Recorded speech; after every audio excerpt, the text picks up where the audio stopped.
Então, é isso que nós queremos fazer hoje.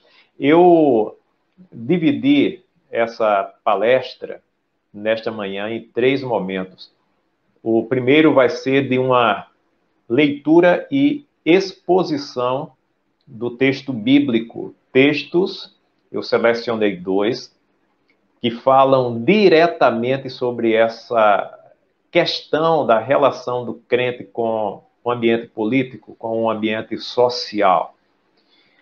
No segundo momento, nós vamos fazer breves aplicações daquilo que vamos expor a partir do texto sagrado. Então, serão aplicações objetivas, diretas, olhando para nós enquanto crentes num país democrático, num país que está debaixo de uma estrutura política participativa.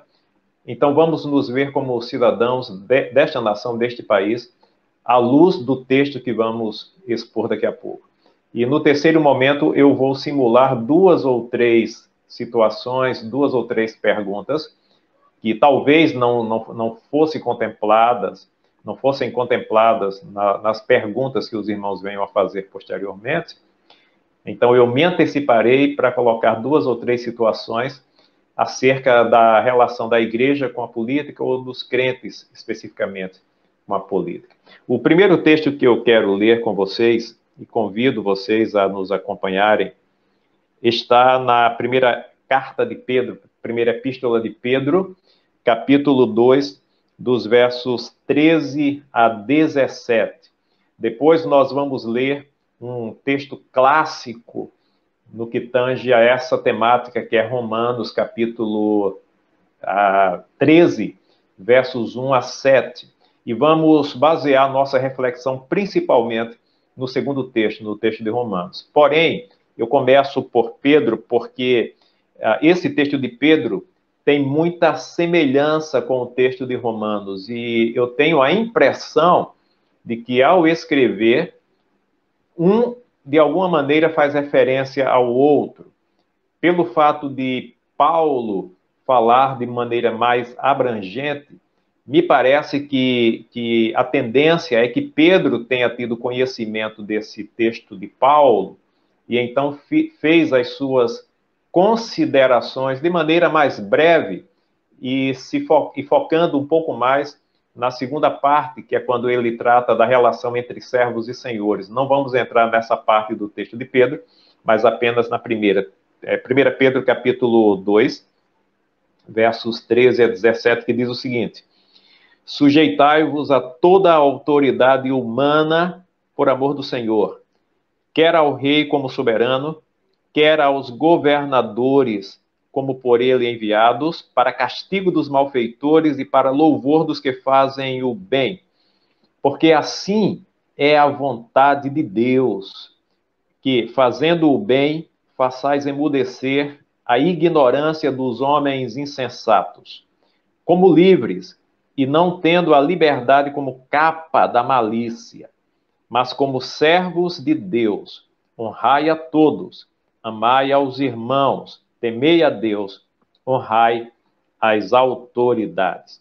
Esse é o primeiro texto, e vejamos agora o segundo, e percebam como os termos são semelhantes. Claro, Paulo com a sua própria linguagem mais polida, mais rebuscada do que Pedro, porém fazendo as mesmas considerações, tratando da mesma temática, enfatizando as mesmas verdades. Esse é o texto de Romanos, capítulo 13, versos 1 a 7, e é baseado nele que vamos fazer algumas considerações daqui a pouco.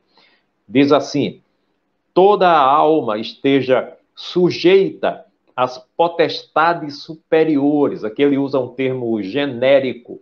Enquanto Pedro falou do rei e falou dos governadores, Paulo usa um termo genérico para falar nessas instâncias superiores de poder, que é o termo potestades. Então, toda a alma esteja sujeita às potestades superiores. porque não há potestade que não venha de Deus. E as potestades que há foram ordenadas por Deus. Por isso, quem resiste à potestade, resiste à ordenação de Deus, e os que resistem trarão sobre si mesmos a condenação, porque os magistrados não são terror para as boas obras, mas para as más. Queres tu, pois, não temer a potestade? Faze o bem, e terás louvor dela, porque ela é ministro de Deus para o teu bem. Mas se fizeres o mal, teme, pois não traz debalde a espada, porque é ministro de Deus e vingador para castigar o que faz o mal. Portanto, é necessário que lhe estejais sujeitos, não somente pelo castigo, mas também pela consciência. Por esta razão também pagais tributos, porque são ministros de Deus, atentando sempre a isto mesmo. Portanto, dai a cada um o que deveis. A quem tributo, tributo. A quem imposto, imposto. A quem temor, temor. A quem honra, honra. Esse é o texto de Romanos, capítulo 13, versos 1 a 7. Vejamos então algumas verdades que nós compreendemos a partir desses textos e de forma mais específica do texto de Romanos 13, 1 a 7. Primeira afirmação de Paulo, com a qual ele abre essa temática, este assunto, é a que toda a alma deve estar sujeita às potestades superiores, porque elas são ordenadas por Deus. A ideia é o próprio Deus estabeleceu um sistema que torna possível a vida em sociedade, e esse sistema está fundamentado na ideia de lideranças superiores que conduzem o lugar, o local, a cidade, a região, de acordo com certas regras, com certos fundamentos necessários para que a vida em sociedade seja possível e para que todas as pessoas sejam beneficiadas. Então, a ideia aqui é que Deus estabeleceu o governo. Deus estabeleceu essa estrutura de governança dos locais aonde pessoas residem, de cidades, de regiões, de tribos. Claro que Paulo fala aqui em um momento histórico cuja organização social era distinta da nossa, e o próprio modelo de governo era diferente do nosso, porém o princípio estabelecido serve para qualquer contexto e para qualquer sistema de governo. O fato básico aqui é: Deus estabeleceu as estruturas de governo sob as quais as sociedades humanas estão, e essas estruturas de governo é o que permite que a vida em sociedade seja melhor regulada e as pessoas possam viver de acordo com os seus direitos e com os seus deveres. A ideia básica é que cabe ao governo suprir as necessidades da sociedade e regular as relações entre as pessoas, para que o direito não seja subvertido, para que os mais fortes não explorem os mais fracos, para que a desigualdade seja regulada de maneira a que as pessoas consigam viver de forma adequada, viver bem. Essa é a ideia básica aqui. Agora, um texto como esse pode gerar muita confusão, porque quando Paulo diz que toda autoridade, toda potestade foi constituída por Deus, algumas perguntas surgem inevitavelmente. Eu acredito que você vai concordar comigo que uma das primeiras perguntas que surge, uma das primeiras dúvidas que brotam na nossa mente é: se Deus é o aquele que constitui toda a autoridade, se Deus é quem estabelece toda a autoridade humana, toda a potestade, então isso significa que foi Deus quem colocou no poder certas pessoas que causaram tragédias humanas absurdas. Podemos pensar em pessoas como na Alemanha nazista, em Hitler e seus assassinatos em massa de judeus e de grupos minoritários que foram simplesmente eliminados sob o seu governo.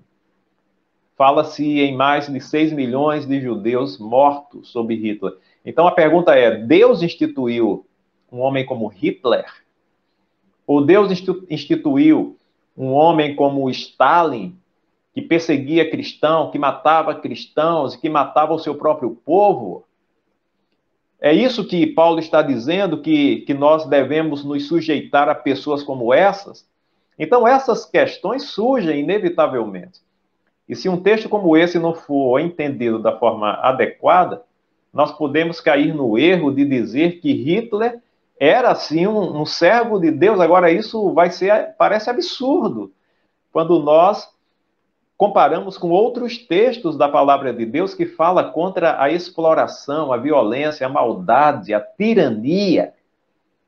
Então, não dá para nós simplesmente admitirmos que Deus colocou no poder pessoas como essas, mas o que nós fazemos então com esse texto que diz que toda a potestade foi estabelecida por Deus?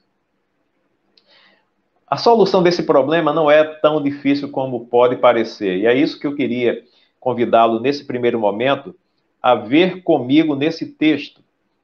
Paulo sabia da existência de líderes tiranos.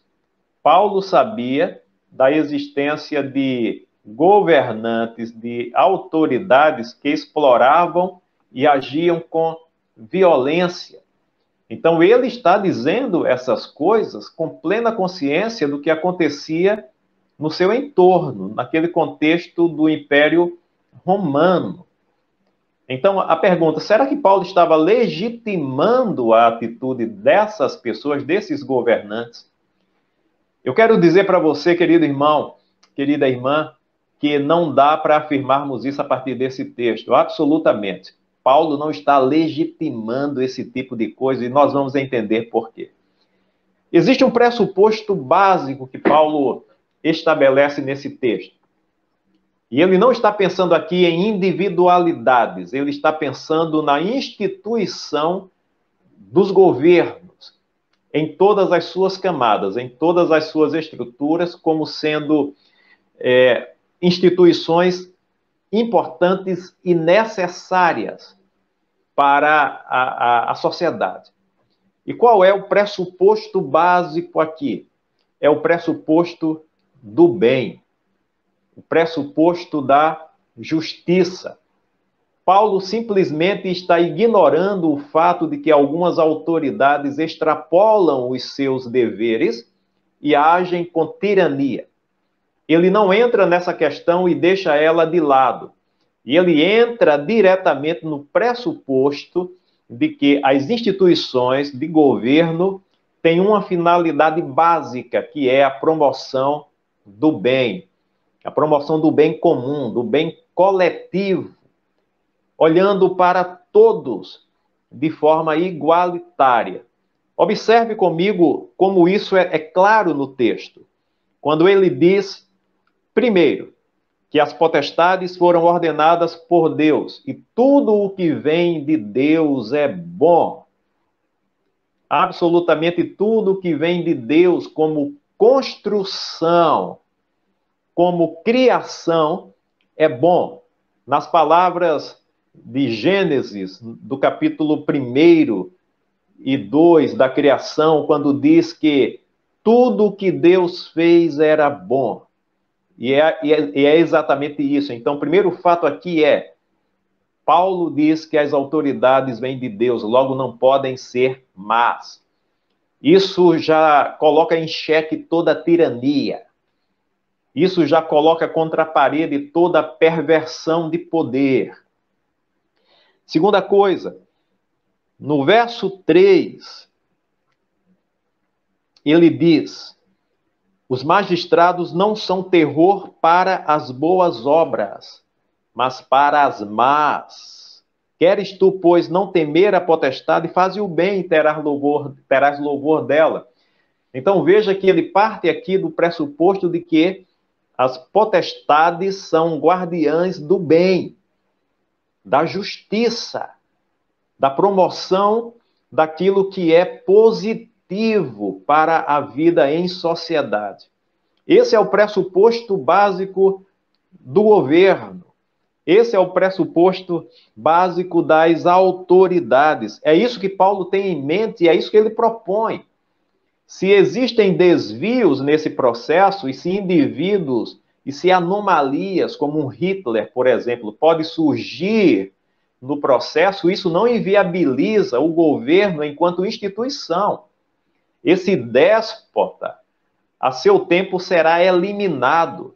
Não significa que Deus o escolheu para aquela função, mas a função que ele ocupa de forma arbitrária e tirânica, a função em si é legítima, e o princípio é: as potestades foram estabelecidas por Deus para a promoção do bem. E se alguma delas não pratica o bem, será julgada por Deus, reprovada por Deus, e deve ser também profeticamente denunciada pelo povo de Deus. Vamos um pouco mais adiante. Verso 4, ele diz: ela é ministro de Deus para o teu bem. Mais uma vez, o princípio da promoção do bem. Ministro de Deus para o teu bem. Mas se fizeres o mal, teme, pois não traz debalde a espada, porque é ministro de Deus e vingador para castigar o que faz o mal.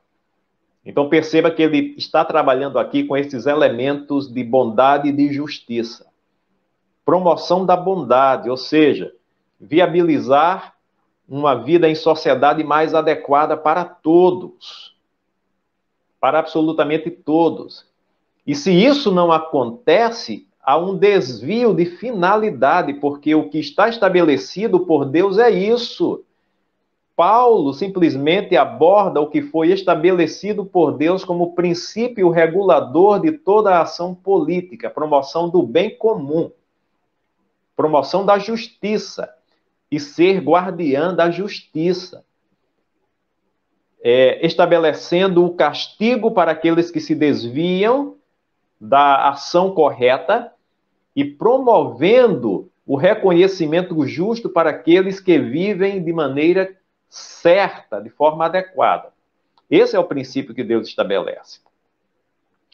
No verso 5, Paulo diz: porque é necessário que lhe estejais sujeitos, não somente pelo castigo, mas também pela consciência. Aqui o elemento da sujeição, que ele já estabeleceu no início, do qual Pedro também fala, no capítulo 2 da sua primeira carta. Estar sujeito não significa ser subserviente com o mal que alguma autoridade possa praticar. Estar sujeito significa cooperar com a função da instituição política de acordo com o mesmo propósito, que é viabilizar uma vida em sociedade boa. Então, a ideia é: nós temos também função nisso e devemos dar a nossa colaboração, primeiro, fazendo o que é certo, fazendo o bem, com a consciência de que, se nos desviarmos de forma justa, seremos alcançados pela ação da potestade, dos magistrados, dos governantes, na justa aplicação da pena, quando nós quebramos as regras que estabelecem a vida em sociedade de uma forma boa, de uma forma adequada. Então, nós somos responsáveis pelos nossos atos e vamos dar conta deles. É isso que Paulo está dizendo. Então, primeira coisa, sejam conscientes, porque sejam corretos no seu procedimento, porque se vocês se desviarem com justiça, e mesmo sendo crentes, serão alcançados pela justiça que Deus estabeleceu e que é exercida pelos homens. Agora, acima disso, acima do medo do castigo, é o que Paulo estabelece aqui, vocês devem ser submissos por uma questão de consciência. E que consciência é essa? A consciência de que as regras estabelecidas e adequadamente guardadas pelas autoridades estabelecidas por Deus são regras adequadas, necessárias e justas, sob as quais nós devemos viver, contribuindo com elas, andando de acordo com elas, para que o bem que Deus estabeleceu para todos se cumpra e se realize. Não podemos nos colocar como obstáculos a isso. Devemos cooperar de acordo com a vontade de Deus. Então, quando Paulo fala em consciência, ele está dizendo isso, que devemos estar cientes de que Deus quer que nós sejamos cidadãos corretos, vivendo de acordo com as regras estabelecidas e cumprindo tudo aquilo que for justo. Então, é uma questão de consciência, nos vermos como cidadãos de um local, de uma sociedade, não como elementos estranhos ou vivendo à parte dela, mas vivendo intensamente de acordo com aquilo que diz respeito a todos nós. E andando de forma justa e sendo exemplo para todos. Porque essa é a vontade de Deus. É necessário que lhe estejais sujeitos. Ele termina dizendo, por esta razão também pagais tributos, porque são ministros de Deus atentando sempre a isto mesmo. Ninguém gosta desse tema, tributo, imposto. Mas Paulo aqui diz que é necessário isso, porque para que a autoridade exerça bem as suas funções, ela precisa de recursos, e ela não é autogeradora de recursos, porque as potestades não são empresas que ganham vendendo produtos.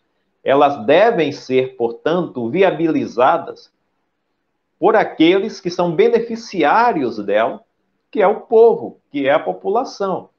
E como isso se dá? Através do pagamento de imposto, de tributos.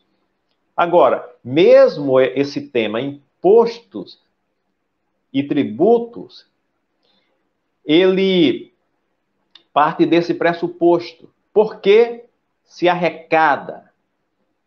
Para poder servir melhor a população.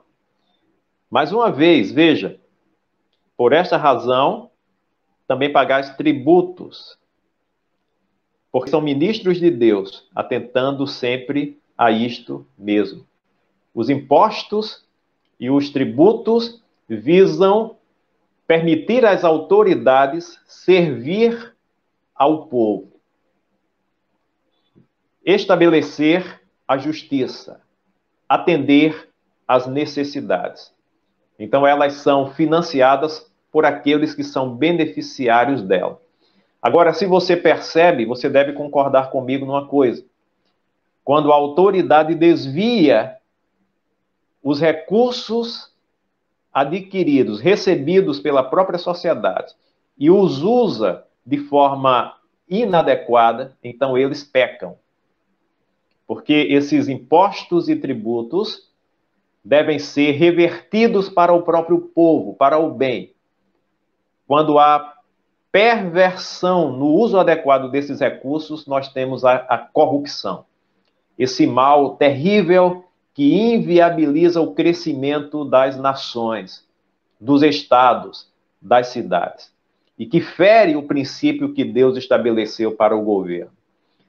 Por fim, ele diz, dai a cada um que deveis, a quem tributo, tributo, a quem imposto, imposto. Em outras palavras, não devemos ser sonegadores. A quem temor, temor. A quem honra, honra. Então, queridos irmãos, o princípio está estabelecido. Deus estabeleceu os governos para o bem das sociedades. E é necessário porque é impossível viver em sociedade, principalmente de homens caídos, de pecadores, sem que haja um órgão regulador dessa convivência. É isto que nós chamamos de governo. Então percebam que sobre essa questão, o cristão e a política, nós temos estabelecido por Deus os princípios. A política não é má em si mesma, a política é necessária, ela diz respeito à instituição divina de governos cuja finalidade é a promoção do bem de todos. Criar um ambiente mais igualitário possível, onde todos sejam beneficiados.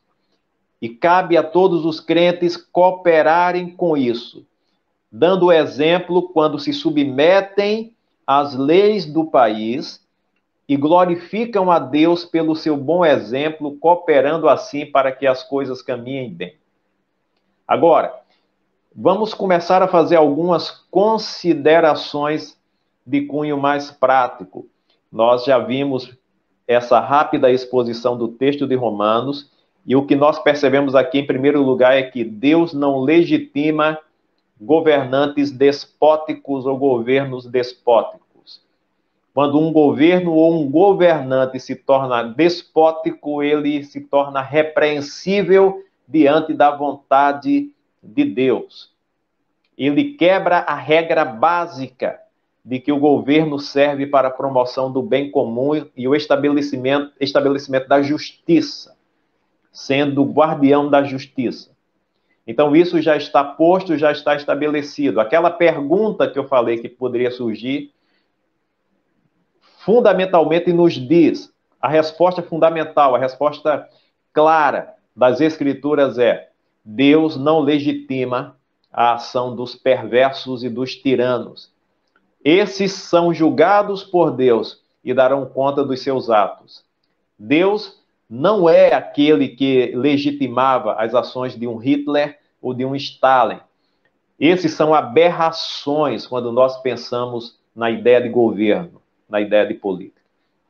Aqueles que seguem o caminho da justiça, que cumprem o seu papel, que atendem aquilo que foi estabelecido por Deus, ainda que não conheçam a Deus, ainda que não conheçam as Escrituras, mas que ajam de acordo com aquilo que é básico na compreensão de qualquer governo, que é a promoção do bem e da justiça, esses glorificam a Deus no bom exercício das suas funções. Agora, eu queria fazer algumas considerações de cunho mais prático diante disso que nós acabamos de ouvir, com relação ao que Paulo e Pedro nos ensinaram. Primeira coisa, a ideia de política, porque o nosso tema é o cristão e a política. A ideia de política. Durante muito tempo, alguns de nós, alguns dos nossos irmãos, alimentaram essa ideia de que política é coisa do mundo e, como tal, o crente não deveria se envolver com ela. Era melhor não discutir política. Era melhor não tratar desse tema. Pensemos nas coisas espirituais e deixemos essa questão de lado. Essa é uma péssima forma de encarar o tema. Porque quando nós pensamos assim, nós simplesmente saímos da arena dos debates, da reflexão, e deixamos isso com aqueles que se envolvem com a política, muitas vezes de forma ilegítima e perversa. Então, nós perdemos até mesmo a capacidade de nos conscientizarmos dos processos e de cobrarmos as ações. Então, é algo absolutamente equivocado pensar dessa forma, que política é uma coisa do mundo e o crente não pode se envolver com isso.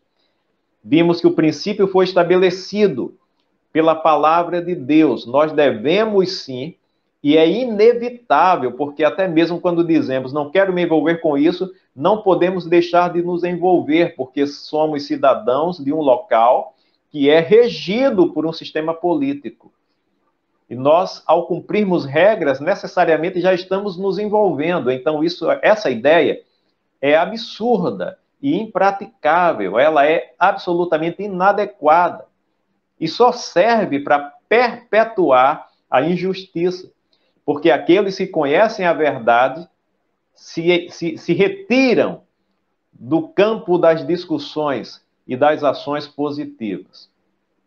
Então, é uma péssima maneira de de pensar.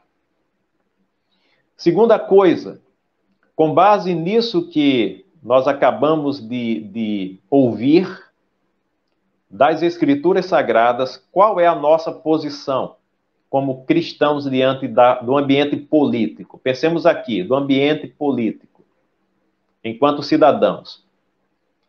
É andarmos de acordo com toda a justiça. Nós temos primeiro a palavra de Deus para nos orientar, e ela por si só já é suficiente para que nós possamos viver como exemplo para todos. Aqueles que se submetem à palavra de Deus cumprem a vontade de Deus no que diz respeito ao ambiente político-social.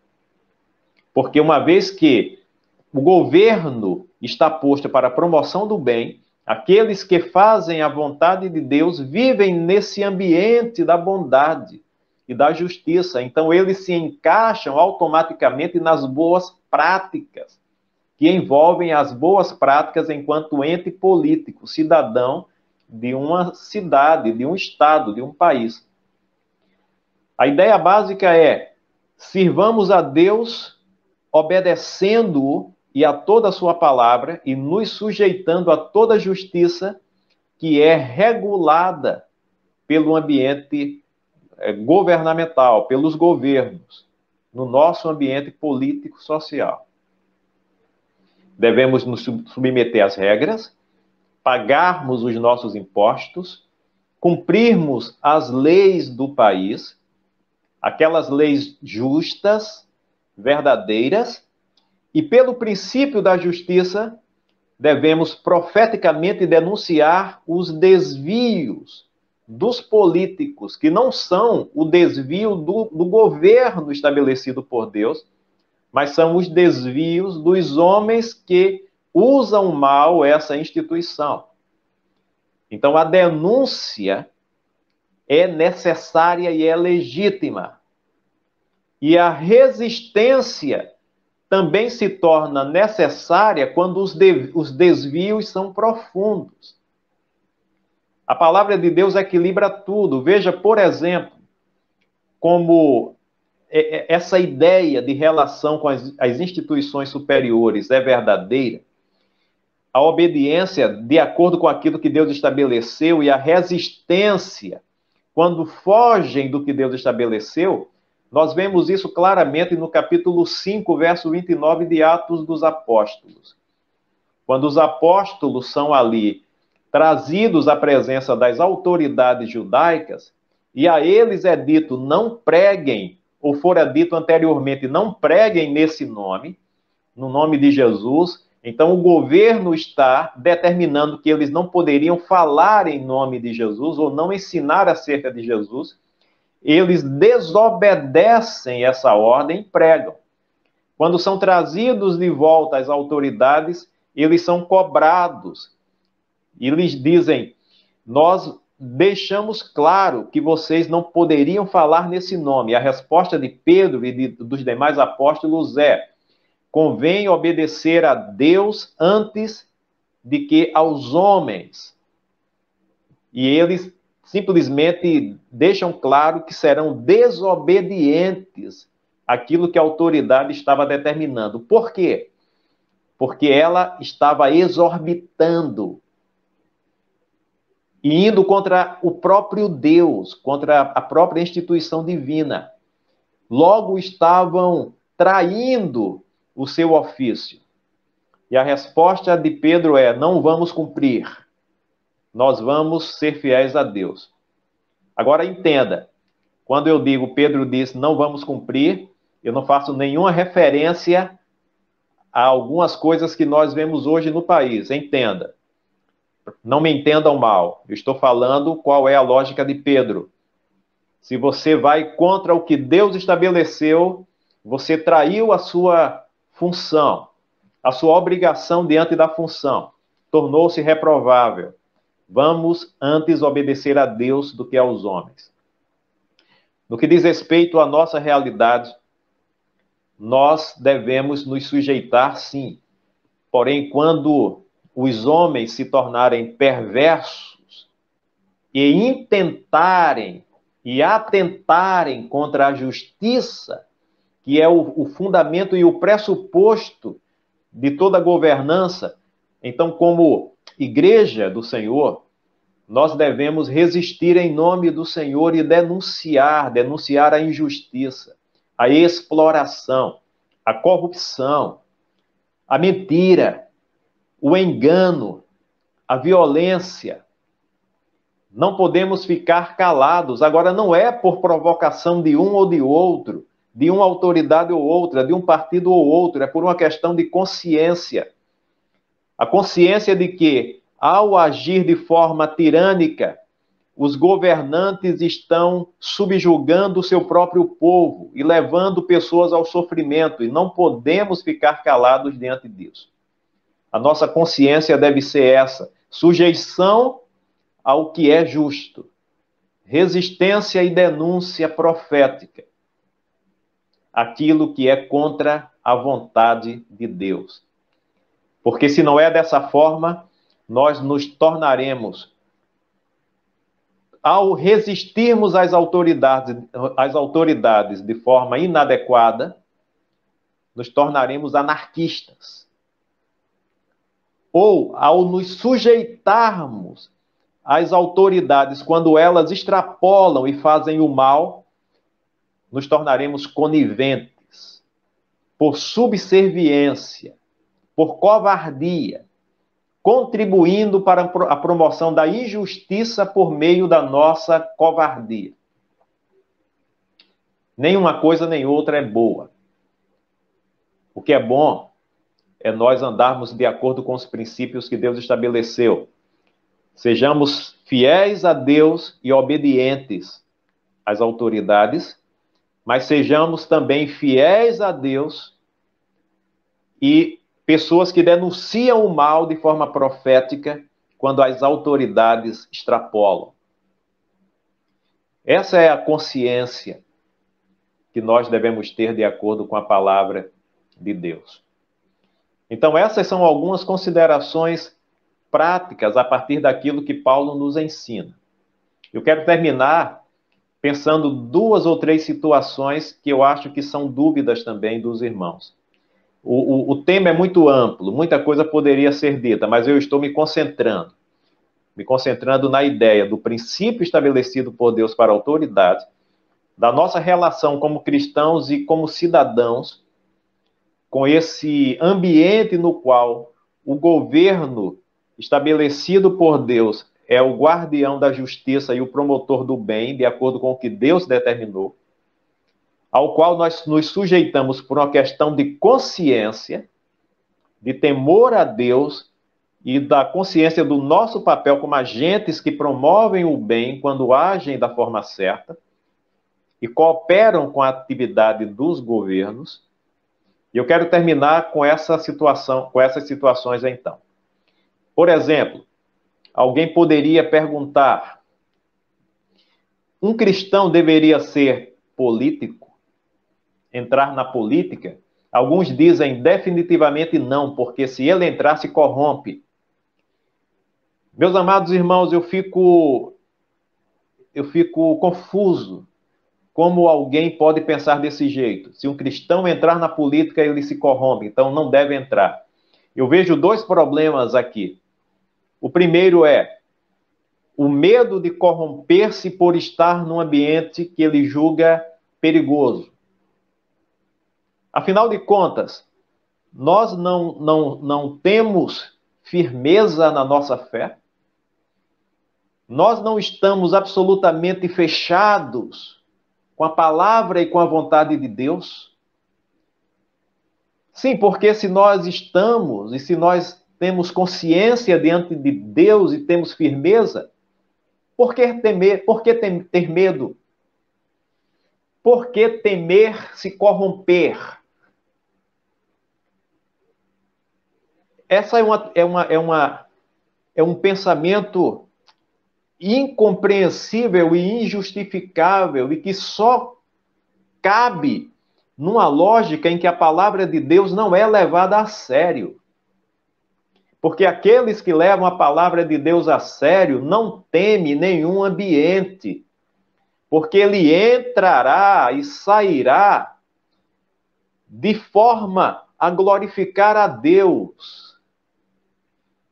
Ele não tem que temer se ele tem firmeza na verdade. Agora, se ele é covarde, se ele não conhece a palavra de Deus, se não tem compromisso com ela, deve temer sim. O melhor é que não se envolva. Porque muitos que se envolvem estão dando péssimos testemunhos. Essas pessoas simplesmente não servem a Deus como deveriam, ainda que levem o nome de cristãos na política. Então a resposta a essa pergunta, olhando biblicamente, é sim, o crente pode se envolver com a política e seria muito bom, muito desejável se o número de candidatos a cargos elegíveis cristãos fosse maior, mas de cristãos verdadeiros, de cristãos que conhecem, amam e obedecem à palavra de Deus.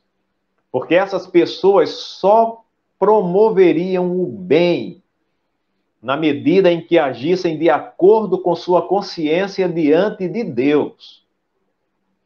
Pensem como seria melhor para a nação se pessoas que temem a Deus e que andam na justiça e na verdade estivessem ocupando cargos estratégicos. Agora, segunda questão. Crente só deve votar em crente? A resposta também é não. É não. Não necessariamente. Porque o princípio está estabelecido. O crente deve votar em crente se o candidato crente for justo, se tiver compromisso com a verdade, se não for corrupto, se não for alguém que vende a sua alma ao mal.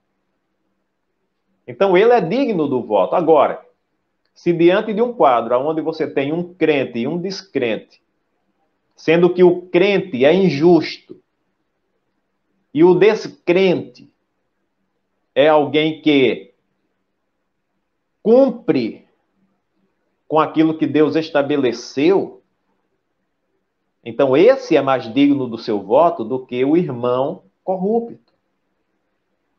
Ninguém deve votar a priori no crente pelo fato dele ser crente. As coisas não funcionam assim. Existem crentes que são terrivelmente corruptos e que envergonham esse nome. E existem descrentes que são bons políticos e que cumprem fielmente o seu ofício diante do que Deus estabeleceu. Então a resposta é não, depende. Terceira situação. Um pastor deveria entrar na política e se candidatar? A Bíblia não proíbe. Veja, nós temos pessoas importantíssimas na Bíblia que foram governantes. Um caso clássico é o de Daniel. Não que ele preferiu isso, mas quando surgiu a oportunidade, ele assumiu e foi absolutamente fiel a Deus como um líder importante que serviu as autoridades sob as quais estava e que promoveu o bem e a justiça. E foi usado poderosamente por Deus naquele ambiente. Então, não há uma proibição divina, pensando no pastor enquanto uma autoridade eclesiástica. Eventualmente, ele pode se tornar político em situações específicas. Agora, algumas considerações a fazer. Não deveria usar o nome de pastor como se isso significasse alguma vantagem no mundo político. Não. Use o seu próprio nome. Não é pastor fulano, o senador pastor fulano, ou o governador pastor fulano. Não. É o ente individual que no ambiente eclesiástico exerce a gloriosa função de pastor, mas no ambiente político ele é um ente da sociedade que está ali para cumprir um papel muito bem delineado. Simplesmente isso. Agora, se isso é o desejável ou não, penso eu que a função gloriosa do pastorado pode simplesmente inviabilizar qualquer pretensão política quando o pastor está de fato envolvido com o pastoreio. Não sei se sobraria tempo, não sei se seria possível, mas nós sabemos que existem pastores que são chamados bivocacionados, então, mesmo que não seja no ambiente político, ele trabalha numa empresa, ou ele é empresário. Essa é uma outra situação e, nesse caso, como ele já divide o seu tempo naturalmente, ele poderia também envolver-se no mundo político sob essas condições, de não usar o título de pastor como sendo representando alguma vantagem. Até porque, quando existe corrupção de agentes políticos crentes, pastores, isso achincalha o nome glorioso dessa função, aliás, essa função gloriosa do pastoreio. Mas, a priori, eu não vejo uma total impossibilidade, mas acho que em algumas situações é bem difícil. Por fim, e aí a gente termina e caso tenha alguma pergunta, a gente tenta responder. Por fim, qual deve ser a relação das igrejas com o ambiente político? Das igrejas, denominações e igrejas locais. Eu diria assim, não deve ser como muitos casos que a gente vê por aí. Igrejas que se envolvem da pior forma possível, que dão os seus púlpitos para que políticos corruptos falem, recebem dinheiro desses corruptos, sejam crentes ou não, e vendem o voto dos crentes. Quando um pastor recebe dinheiro de um político, seja crente ou não, e para mim já está claro, se um político dá dinheiro a um pastor pelo voto dos crentes de sua igreja, para mim está claro, ele é corrupto, o político é corrupto. E quando o pastor recebe esse dinheiro, prometendo que sua igreja votará naquele político, pelo dinheiro recebido, ele está sendo, no mínimo, conivente com a corrupção e ajudando a perpetuá-la. Então, essa manipulação da consciência do rebanho é pecado. E é a pior forma possível de uma igreja se envolver com a política. Pecado. O pastor não tem poder sobre a consciência do rebanho. O irmão vota em quem quiser. No entanto, eu acredito que as igrejas deveriam sim se envolver com a política de uma forma sadia, de uma maneira saudável. E como seria isso? Eu acho, por exemplo, que não no ambiente do culto, mas em outras circunstâncias, as igrejas deveriam chamar os seus membros e, eventualmente, até mesmo a sociedade, para conversarem sobre o processo, para conversarem sobre a própria questão da política, dos governos, para conscientizar sobre o que é política, o que é governo, qual o papel do político, o elemento da justiça, da verdade, da integridade moral, da total aversão à corrupção, à tirania. Então, essa conscientização proposital, ela é benéfica, porque vai atualizar a consciência dos cristãos e vai permitir que eles se vejam como cidadãos de um país, de um estado, de uma cidade, que vivem nessa relação com o ambiente político de acordo com o que Deus estabeleceu. Então, essa conscientização, por exemplo, vai permitir que os crentes avaliem melhor os seus candidatos. Procurem ver se são pessoas justas, façam escolhas conscientes e combatam pelo voto a corrupção, a maldade, a mentira.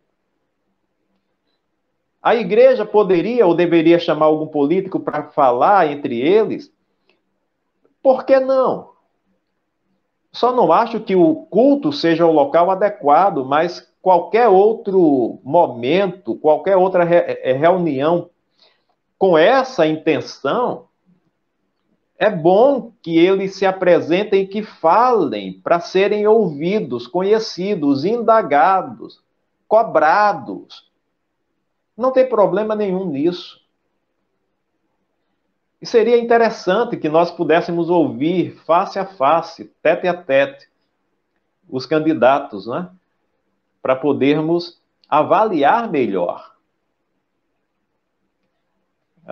Então, eu acho que essa é uma boa maneira de se envolver. A conscientização proposital, promovida pelos líderes das igrejas, para tornar os crentes conscientes da justiça e de como devem viver como cidadãos conscientes e fiéis a Deus nesse ambiente político. Bem, eu pensei aqui em algumas situações, mas aí eu quero agora passar para o pastor Cesário e deixar que ele conduza, porque eu posso ter esquecido de alguma coisa, ou ele pode querer acrescentar mais alguma coisa, e eventualmente pode ter alguma pergunta. Deus abençoe os queridos irmãos.